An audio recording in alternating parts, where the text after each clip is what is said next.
She's screaming at the top of her lungs, her veil caught in tree branches, shouting that my lawnmower just ruined her first kiss as Mrs. Harper. Meanwhile, I'm calmly mowing the grass she used without permission, right under her wedding arch, wondering if I should go back over the patch by the champagne table to even it out. That was the moment I knew I wasn't the bad guy. I wasn't the unhinged neighbor or the party crasher. I was the homeowner reclaiming my land from the most entitled HOA queen our town had ever seen. It all started 2 days before the chaos when she knocked on my door with a fake smile and a favor I never agreed to. Lisa, or Mrs. Harper, as she insists on being called even before the vows, stood on my porch in a white sun hat and oversized sunglasses, looking like a budget celebrity. She held a clipboard and spoke with a voice as sweet as poison. "Hi, neighbor. I hope you're having a blessed morning," she chirped, peering over my shoulder at my yard like she was already planning to redecorate it. I gave a cautious nod, knowing her voice always led to HOA complaints or snide newsletter mentions. She didn't waste time. "I was wondering if I could borrow your lovely yard for a few wedding photos this weekend. Just a tiny session, nothing disruptive. We'll be in and out, promise." To understand my reaction, you need to know my history with Lisa. She once fined me for a messy garden hose. She reported me to the HOA for parking my truck outside my garage overnight. She even scolded my 12-year-old niece for riding her bike too cheerfully. This wasn't a neighborly request, it was a power move. I smiled politely and said, "Sorry, I'm not comfortable with that. It's private property, and I'd prefer to keep it that way." She blinked, stunned, then forced a tight smile. "Of course, no pressure. Just thought I'd ask." I figured that was the end of it. Silly me. Fast forward to Saturday morning, wedding day. I'm sipping coffee when I spot a white van in my driveway, then another, then 2 more. I step outside to find strangers hauling folding chairs and camera gear into my backyard. One guy's setting up a floral arch. A woman's moving my garden gnome for better lighting. And there's Lisa, in full bridezilla mode, barking orders at a guy holding her heels. She sees me and waves like nothing's wrong. "Don't worry, we'll be out by noon." I storm over, asking what she thinks she's doing. She plays innocent. "I assumed your no was about big events. This is just a photo session. You can't mind a few pictures under your oak, right?" I point to the rows of chairs. "Are those for pictures too?" She shrugs. "Just staging." My blood's boiling, but Lisa doubles down. "You don't want to ruin my special day over a misunderstanding, do you? We're neighbors, and the HOA considers the side fence shared space anyway." That was a lie, and she knew it. Worse, she'd invited HOA board members, now lounging in my yard like it's a public park. I told her to get everyone off my property immediately. She scoffed. "You're being dramatic. I'll talk to you after the ceremony." I went inside, fuming, and checked my security footage. It captured everything. Vans arriving, people setting up, Lisa directing the arch placement. Perfect denke. But it wasn't just the trespassing. It was the entitlement, the assumption that her wedding mattered more than my property. So I planned. At noon, music started, guests settled, and the photographer prepped the first look shot by my bird bath. That's when I rolled out my mower, a loud, clunky beast. I yanked the cord, and the engine roared. As Lisa stepped onto the red carpet on my grass, I pushed forward. Grass clippings flew, drowning out the piano music. Guests looked confused. Lisa froze, horror spreading across her face. "What are you doing?" she shrieked. I smiled and shouted, "Just mowing my lawn." "You said this wouldn't be disruptive." Her jaw dropped. The groom looked like he wanted to vanish. The photographer tried reasoning. "Sir, this is a critical moment." I revved louder. "So is property ownership." A groomsman approached like he might grab the mower. I pointed to my security camera. "Touch me or my equipment, and your VY row before the cake's cut." Lisa's mom clutched her pearls. Someone knocked over the punch table. Guests backed away, muttering they thought the wedding had permission. I kept mowing, even doing the edges near the arch for good measure. When I shut off the mower, Lisa was crying, makeup running, bridesmaids wiping grass off her gown. I looked her in the eye. "Next time, ask and accept the answer." Then I went inside and made a sandwich, Leah VYing her to clean up. I thought that was the end, but I underestimated Lisa's entitlement. The next morning, while raking grass clippings, I saw a car pull up. Out stepped Greg, the HOA president and Lisa's loyal follower, holding a manila folder. He smirked. We need to talk about your beehive wire yesterday. I repeated, my beehive wire? He nodded, saying Lisa filed a complaint, claiming I disrupted a sanctioned community celebration and requesting a fine.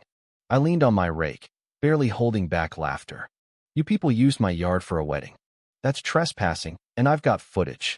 Greg's smile faltered, but he pressed on. Lisa says you gave verbal approval. Guests will confirm. I shot back. Let me guess, those guests are HOA board members or their spouses? He didn't answer, handing me a letter citing my aggressive conduct and a due Lot 200 fine. I folded the letter. Tell Lisa I'll file for trespassing and harassment if this fine sticks. Greg huffed, muttering I'd regret making enemies. Later, my phone blew up. Someone from Lisa's wedding posted an edited video online, painting me as a bitter neighbor who hates love. Comments oozed sympathy for the poor bride.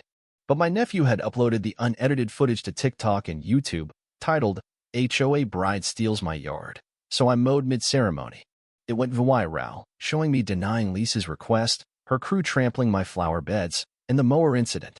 The internet sided with me, spawning memes and remixes. Locals chimed in about Lisa's history of taking over neighborhood spaces. By nightfall, Nancy, the only reasonable HOA board member, VY cited, looking stressed. This is out of control. The board's under fire, Lisa's facing PR hell, and we're trying to avoid an HOA collapse. She offered to drop the fine, issue an apology, and remove Lisa from her board position if I didn't sue. I asked what happens if I don't agree. Nancy sighed.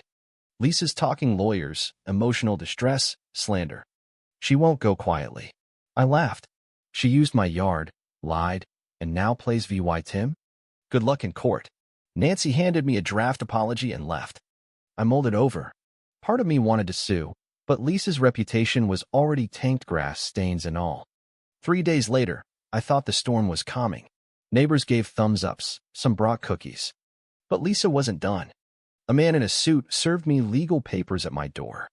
Lisa was suing for emotional distress, defamation, and interference with a lawful event. I called my lawyer, sent him the videos, apology letter, and HOA documents. He watched the footage, paused, and said, "This is ridiculous. We'll shred this." I wasn't worried legally, but I was furious. Lisa went into PR overdrive, posting sob stories in local Facebook groups about her VY wedding. Some newer residents gave me odd looks. One called me a monster at the gas station. Lisa was rewriting history, but my nephew kept documenting. Things escalated when Lisa returned with a film crew, shooting a sympathy video by my oak tree, dressed in white, holding a photo album. I filmed from my porch. Lisa, trespassing again? Didn't learn the first time? She turned dramatically, hand on heart. I have every right to tell my story. This is public now. A camera guy whispered they should leave, but she insisted. He's a menace. People deserve to know the pain he caused. I held up my phone. I'm filming too. This goes to court.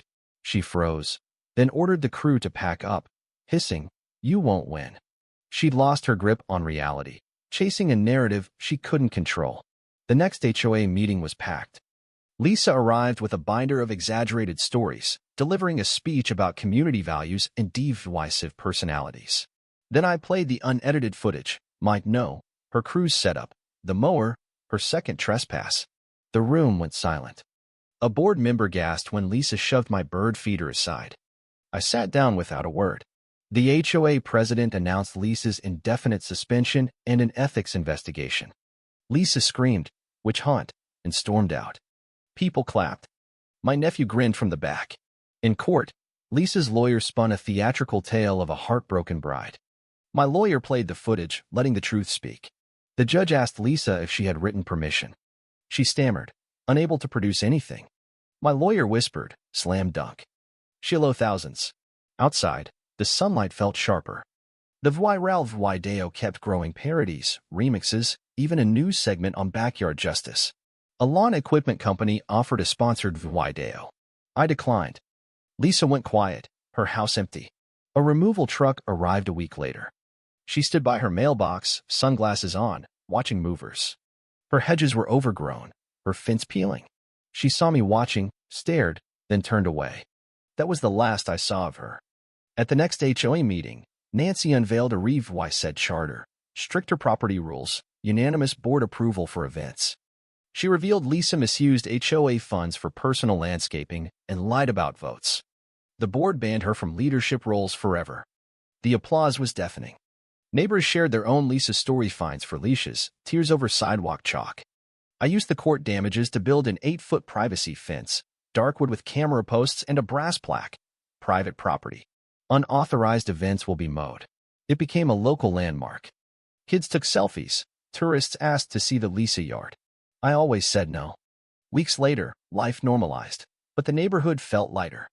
Nancy's HOA hosted potlucks, listened to residents. One evening, she brought a golden lawnmower trophy, local legend award.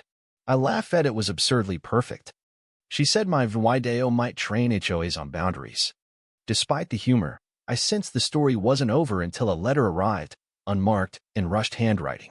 It read, "I thought I was doing what was best for my wedding, my status. I see the damage I caused. I used power, not respect, crossed boundaries I should have honored. You didn't ruin my day, I did. You showed entitlement has a cost. I hope to rebuild something honest. Not asking forgiveness, just recognition. No signature, but it was Lisa's voice. I tucked it in my toolbox, a quiet justice. I used settlement money for motion-activated sprinklers, LED floodlights, thorn bushes, and smile, you're on camera signs with cartoon mowers. I hosted Yard Freedom Day, inviting the neighborhood for food trucks, music, a bounce house, and mini mower races on Lisa's former venue. Parents snapped photos, kids drew chalk art, and we toasted to a free HOA. As the sun set, a teen asked if I really mowed through the wedding. Yep, I said. And she still owes me a birdbath. He laughed, his friend's giggles echoing off the fence. The golden mower trophy gleamed on my mantle, frozen mid-charge, ready for the next battle.